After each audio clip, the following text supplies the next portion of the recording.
Mga bro, may magandang balita na naman para sa ating mga tropa sa Philippine Army.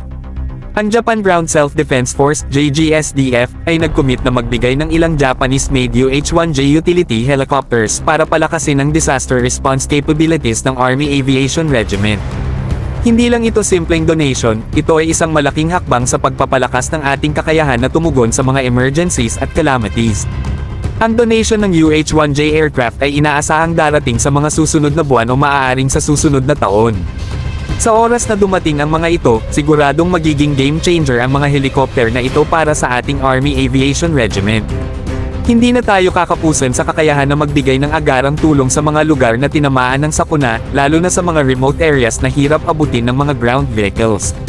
Ang UH-1J helicopters na ito ay hindi lang basta dagdag sa fleet, ito ay magbibigay ng significant boost sa humanitarian assistance at disaster response capabilities ng ating mga tropa. Magiging mas mabilis na ang medical evacuation, transport ng personnel at supplies, at ang pagkakaroon ng mabilisang damage assessment flights sa panahon ng national emergencies. Ibig sabihin, mas mabilis na aksyon, mas maraming buhay ang masasalba, at mas efficient na ang paghahatid ng tulong sa mga nangangailangan. Ang partnership na ito sa pagitan ng Japan at Pilipinas ay nagpapakita na hindi tayo nag-iisa sa laban natin kontra sa mga natural na sakuna.